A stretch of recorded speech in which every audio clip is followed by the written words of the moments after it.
In 9.3 we talked about circles. In this section we're going to talk about ellipses. And for ellipses they can really go one of two ways. Either they can be along the x-axis or along the y-axis. So an ellipses may be something like this. All of these will have their center at the origin, so you don't need to worry about that. There's really three components here. There are two vertexes right here. Let me grab a different color actually. There are two vertexes right here and here. The vertexes are negative a0 and a0. So negative a and positive a are the two vertexes.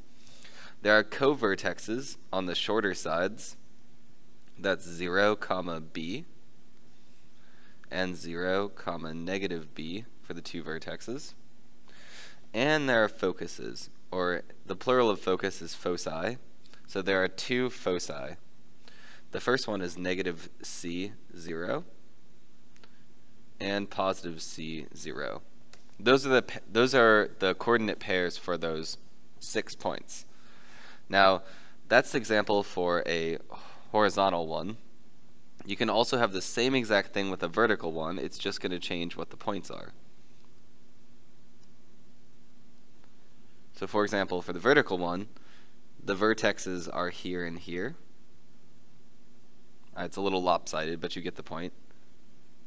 Let me actually write out what these things are. So vertex, focus, co-vertex. So here, the vertex is here and at the bottom, and those are 0, a. Just like we talked about with the parabolas, the point is 0 on the x direction, a in the y direction, or 0, negative a. The co-vertices are here and here. So this one's b, 0, and negative b, 0. And there are the two foci. And those are 0c and 0, negative c. Those are the foci. So the thing you realize with all of this is there are really three values here. There's a, b, and c, and I'm going to show you how to find those values. However, let me give you some equations to go with these two images. So for the horizontal one, the equation is x squared over a squared plus y squared over b squared equals 1. And for the vertical one, it's x squared over b squared plus y squared over a squared equals 1.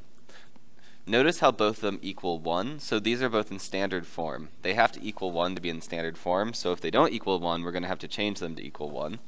The only real difference is that a and the b are swapped.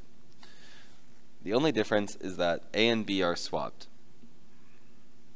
And something you should notice is that a is always bigger than b, because b is closer to the center than a is.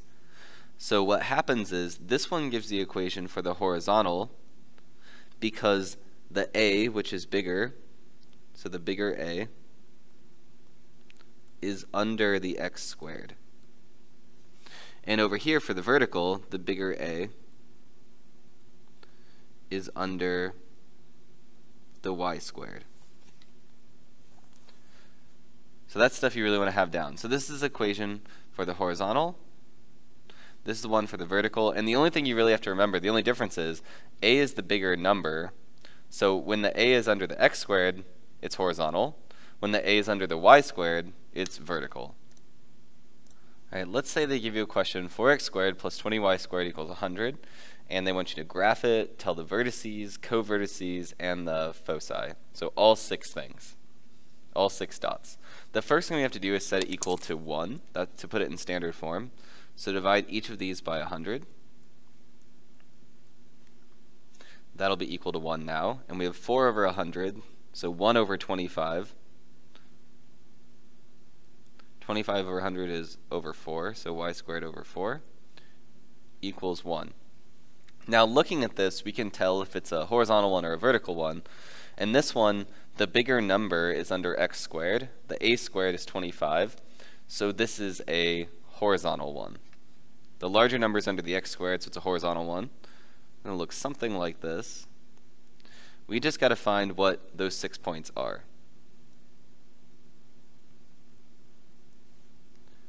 So let's start with the two vertices. So the vertices are a, comma 0 and negative a, comma 0. So that's going to be, well, if a squared is 25, then a is just 5. So the vertices are going to be 5, comma 0 and negative 5, comma 0. Because a squared is 25, the normal a is just 5. Now let's talk about the covertices. I don't know if I'm spelling this right. I think it's with a I. Yep, it's with an I. Okay? Covertices are going to be here and here. And for the horizontal one, that's 0, comma b and 0, comma negative b. So b squared is 4, so b is just 2. So we have 0, 2, and 0, negative 2. Now we need to find the two foci. So we need to find each focus. And to find that, you have an equation.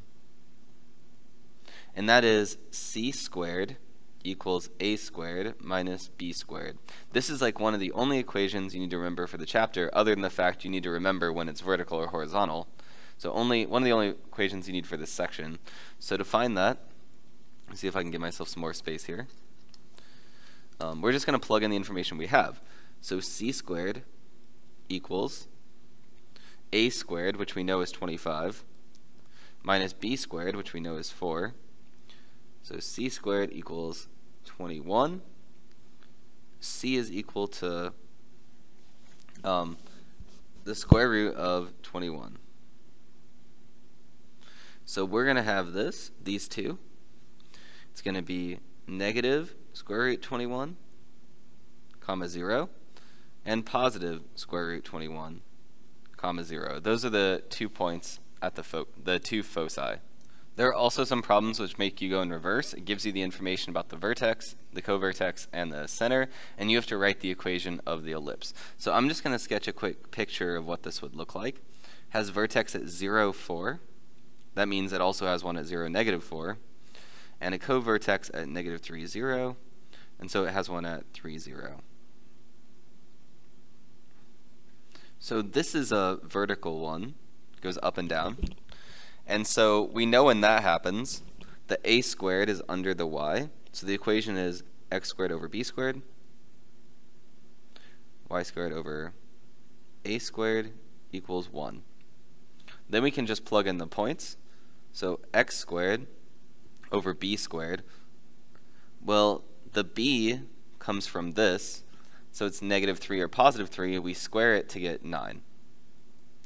Plus the y squared. The a comes from the vertex, just like we learned before. So we have 4, so we're going to square it to get 16.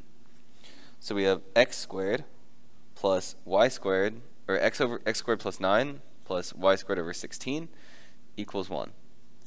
Another type will give you the vertex and the focus. Once again, I'm just going to sketch a quick picture. It says the vertex is negative 8, 0, so here, and 8, 0. It doesn't give us the covertex, so we can't plot anything there. We need to figure out what it is. But it gives us the focus at 4, 0 and negative 4, 0. So we know because the vertex and the focus are in the same line, this will be some sort of horizontal one. We're not really sure what it is yet.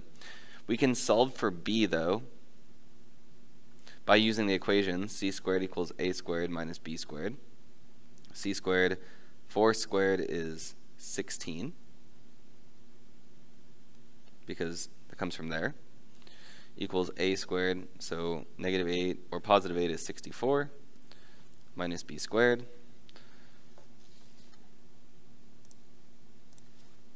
So we have negative 48 equals negative b squared, so b squared equals positive 48. take the square root of that, is going to be 6 times 8. That's 2 times 3. 2 times 2 times 2. We can take out 2 sets of 2, which will give us 4. Root 3 equals b.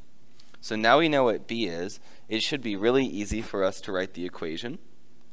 X squared over, well, this is a horizontal one, so that a squared is under the x, plus y squared over b squared equals 1.